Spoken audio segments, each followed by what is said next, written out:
Episode 40 of the podcast. Last week we talked about reinforcement. This week we're talking about punishment, punishers, and reducing unwanted behavior. Are these tools useful for us in grooming, in vet visits, and in home care? Find out this week. You're listening to the Creating Great Grooming Dogs podcast. I'm Chrissy Neumeier-Smith. I'm a certified professional groomer, certified behavior consultant for canines, certified professional dog trainer, and the owner of Happy Critters in Nashua, New Hampshire. And this, my friends and colleagues, is where grooming and training meet.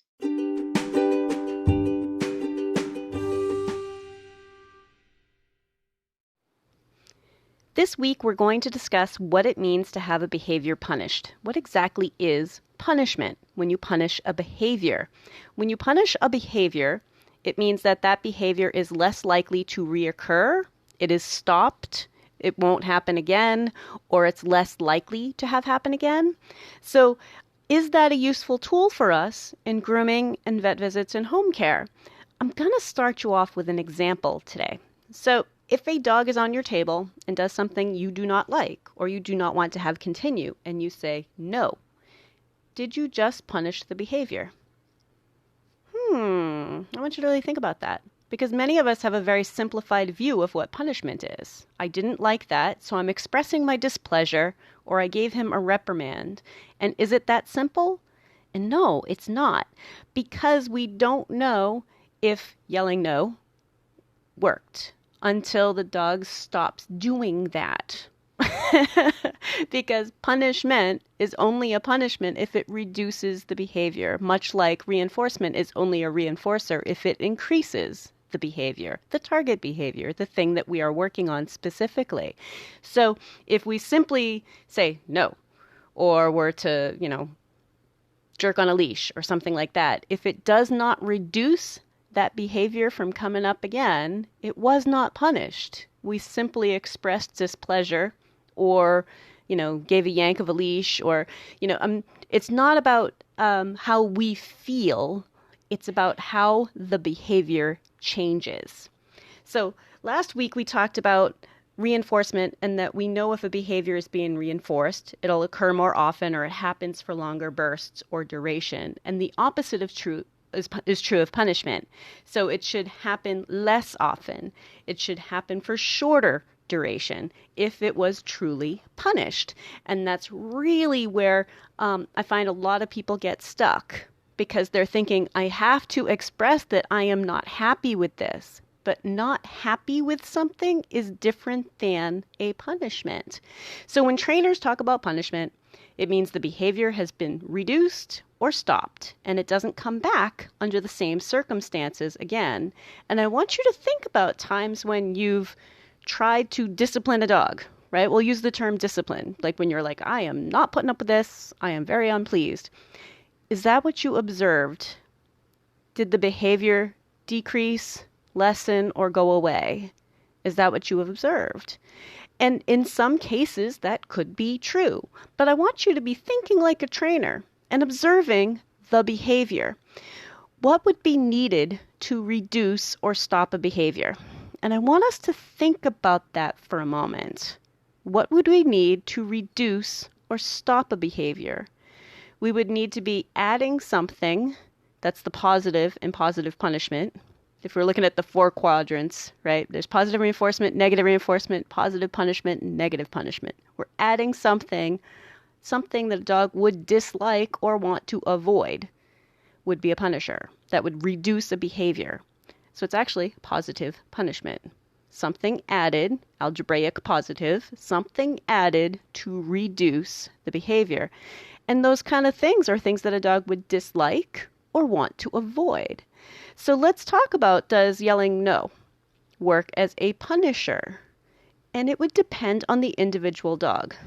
So the only way to assess that would be to observe that behavior and see if it has reduced or stopped. So for many dogs, a sharp no has zero effect on the behavior because they hear it all the time at home, right? Like, that means nothing. Express your displeasure. I don't care, or it can make it worse. But we feel like we're taking action. Even if we're not seeing results, we feel like we're not letting them get away with something. We feel like this must be helping because I am telling this animal that I am not pleased, right? Um, and it could be removing something that the dog wanted. That would be negative punishment. Removing something. So that would be more like, hey, here's a cookie, but at the last moment the dog did something you didn't like. Taking away the cookie. Too bad. Like, you missed your chance, bucko. Right? But I want you to think about why it can make it worse. Why punishment can make it worse, and really think about it, because the goal that I'm trying to set for all of us and for the dogs is to be calm, comfortable, and cooperative for grooming, vet visits, and home care. And we want to teach them to be calm, comfortable, and cooperative. So it doesn't serve us very well if we're adding something unpleasant to teach them to be calm, comfortable, and cooperative when part of their issue is that they find grooming to be unpleasant, vet visits to be unpleasant, right? We're not doing stuff to them to be mean, but the job is to do stuff to them, right? And that could be the owners needing to give ear medications or wipe off feet, or the groomer to trim something, or for the veterinarian to give a vaccine. We're doing stuff to them, and we need them to know we're not doing that to be mean, and that this is okay and it's safe. So to add something unpleasant or scary or angry totally falls apart when we're trying to teach them to trust us and we're trying to build something better. So why would we add anything that's unpleasant, stress, fear, or anger, or anxiety? Because it doesn't help.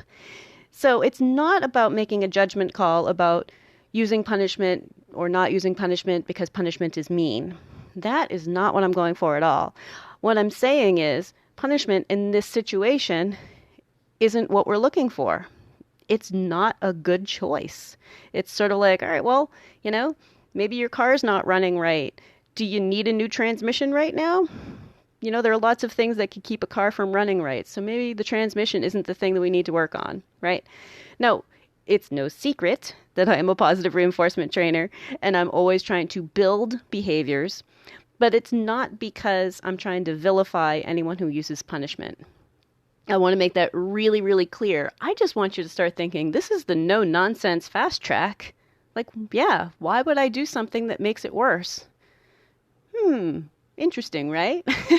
So when we're trying to build calm, comfortable, and cooperative, and if we're looking at the behavior in front of us and we're letting go of some of those labels, right? Because I think sometimes we turn to punishment and expressing our displeasure with the dog because we are seeing those labels, right? We're seeing stubborn, bossy, or a jerk, like we're seeing our labels to the behaviors.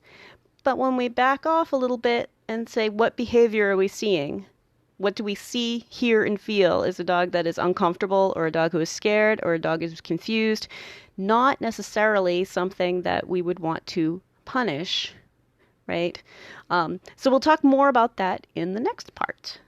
If you're enjoying my podcast, please remember to subscribe so that you don't miss any episodes.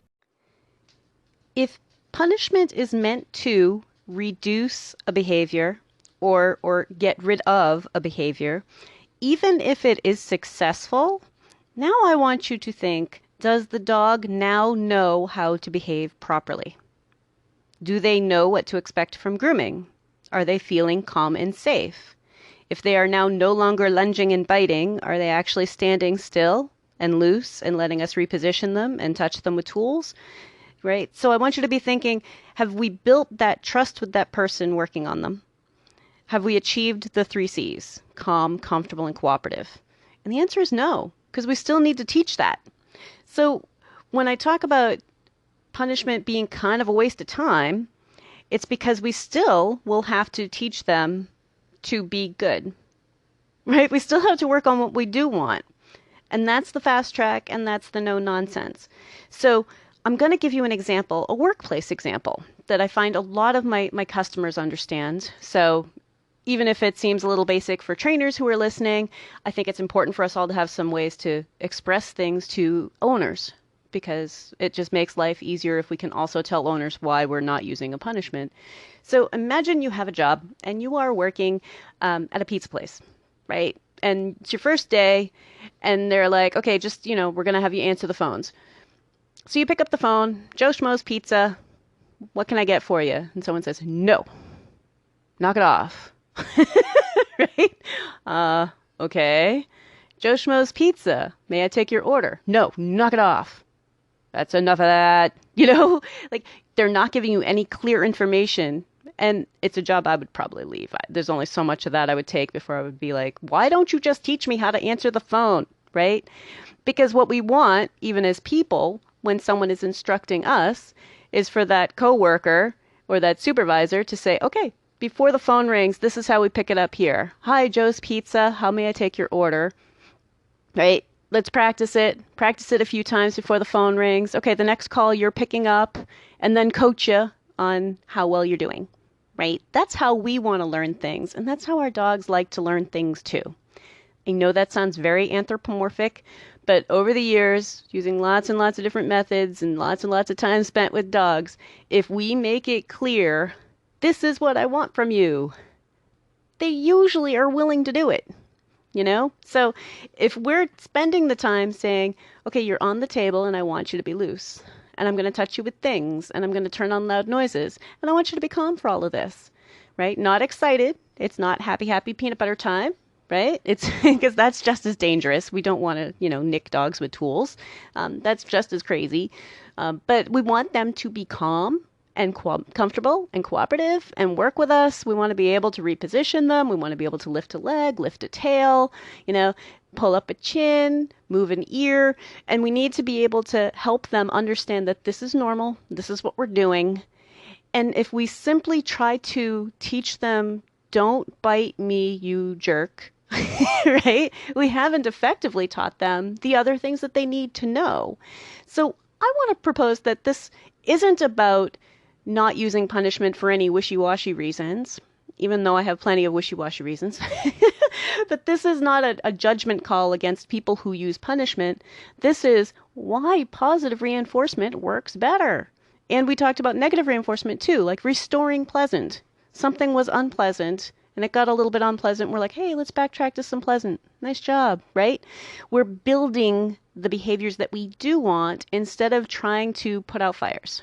Like, oh no, now he's doing this. Oh no, now he's doing that. Oh no, now he's doing this. Right? How many different wrong ways could I pick up the phone at the pizza place? Plenty. I could pick up the phone wrong all day. And if you tell me I'm wrong constantly, for some individuals, that turns into, I no longer care how you feel about me picking up the phone. I'll pick it up any way I feel fit. If you have a big, strong opinion, you should tell me what you want. All right? I'm one of those stubborn jerks. I would be upset. So when we think about teaching exactly what we do want, coaching and building exactly what we do want, that has to happen anyway. That has to happen even if we used punishment. Right? So I want you to think the next time you feel the urge to punish, I want you to think, am I merely expressing the fact that I am not pleased with this? Have I done this before with this dog and has it ever worked for us? Right? I want you to think like a trainer. Does it work or doesn't it? This behavior cropped up again today. Is it as bad as it usually is? Is it lessened than usual? Right? Sometimes I think we get caught in a loop of, well, I do this with this dog, and unless I yell at him, he doesn't knock it off. But the problem keeps coming back. So it wasn't effectively punished. It wasn't effectively reduced. It wasn't effectively diminished. And that's what's really key about punishment. Punishment isn't an emotion. It's an observable change in behavior.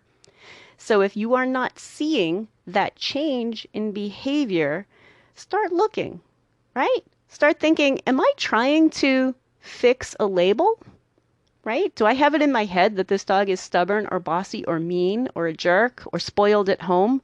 And I'm trying to show him who's boss or tell him I'm not going to take any of his guff, right? And I feel for you. I've been there, right? I've been there. But think about, is that what I'm trying to do? And is it working? Did it work? How does it work? Would something else work better? Okay? Because I hear many people talking about how they work with difficult dogs. I hear it a lot. Like, oh, I work with difficult dogs all the time.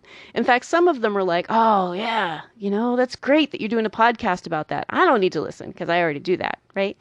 Which, all right, to me, let's go off on a tangent for a minute. To me, that's crazy. Like, somebody does the same things I do. I'm like, cool. How do you do it, right? Like, I want to know everything, right? Somebody has a podcast about the same thing, like, woohoo! Somebody writes a book about the same thing. This is great, right? But anyway, so I hear a lot of people saying they work with a lot of difficult dogs. And that's awesome. And, I feel that that means that you have patience and compassion to work with situations that can be frustrating and dangerous. But what I really want for all of us, is to be able to say, I work with a lot of dogs who used to be difficult and are now pretty happy regulars. Because that's the big change. The dogs that used to be difficult. Not dogs that still are. Dogs that used to be difficult. Dogs that you have seen improvements on. Dogs that are now your happy little regulars. That's what I want for you. Because you know what? That was the big change in my own business. And that big change was huge. It's part of why I decided to become my own boss, so that I can do things the way that I really felt needed to be done, that I had this driving passion to also do some training on the grooming table, right? So to have dogs that used to be having a problem, who are now transitioned to just being pretty normal or totally normal, right? Sometimes I'm asking owners for a testimonial and they're like, the trims are lovely. I'm like, do you even remember that your dog was kicked out of all the grooming shops? Like, they totally forget. They're like, no, was he? Oh, yeah, that's right. He used to be pretty bad for this. I totally forgot. Because that's what I want for you. I want people who totally forgot. I want dogs to be able to work with you for a while, start to feel comfortable, build some skills, and then after the time spent teaching them, are perfectly normal dogs.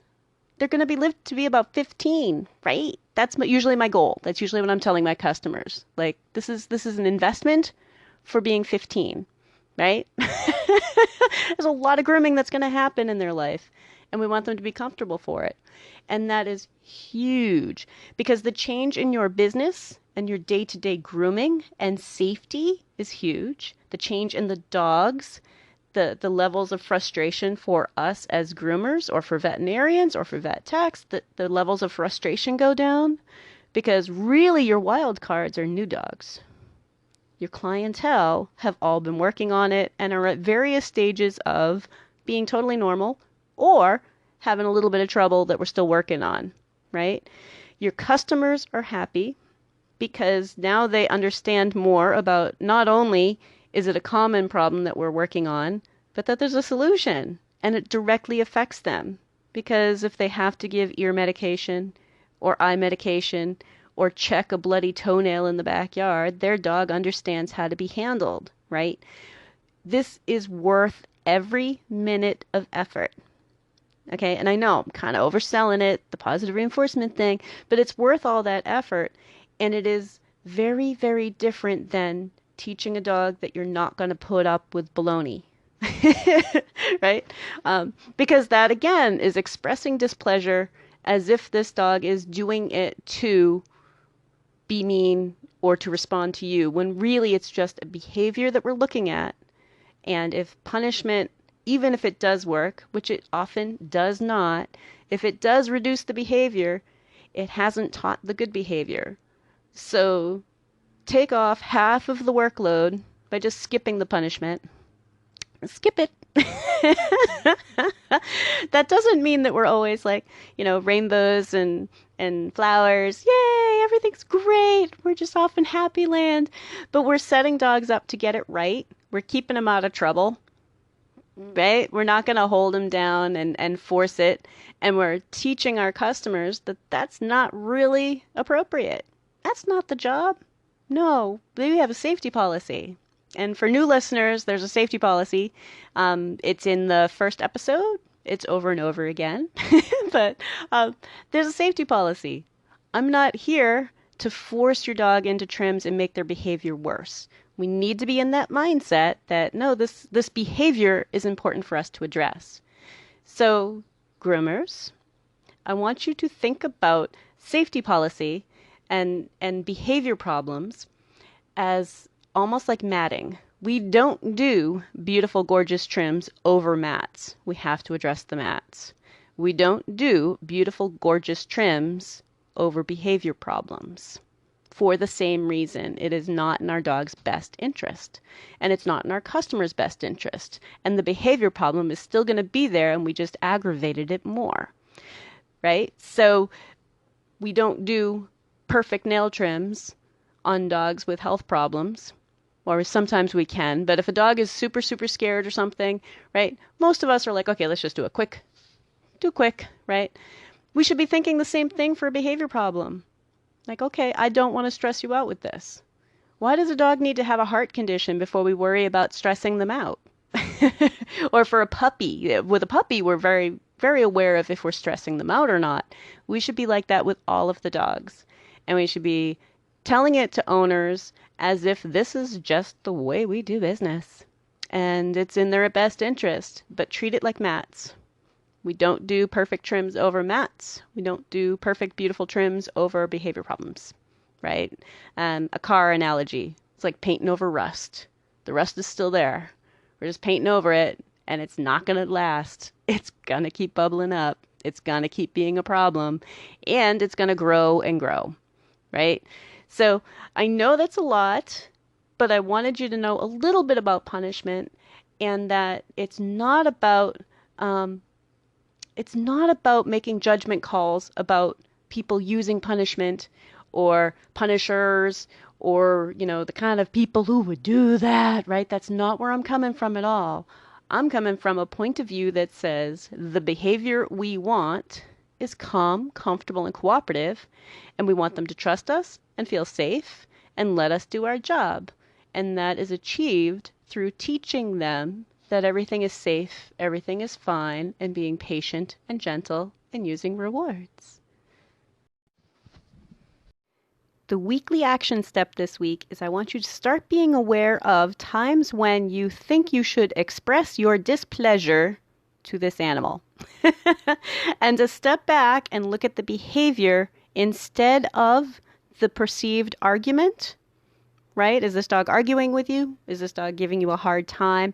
And instead look at the behavior and then think about how do I build the behavior I do want? But if you do catch yourself expressing your displeasure, I want you to think, did it reduce the behavior? Did it stop or reduce that behavior from happening again? And to figure out if the behavior was actually punished or if you simply felt better about your interaction when you thought a dog was fighting with you. Anyway, have a great week and stay curious. If you'd like to talk to me, you can find me through my grooming and training business, happycrittersdogtraining.com, my email, chrissy@happycritters.net, and through the Creating Great Grooming Dogs Facebook page. And we have these awesome devices in our pockets that allow us to do live video with each other. I can help you with the dog on your table. We can set up live lessons, and you may be surprised at how much we can get accomplished together via video.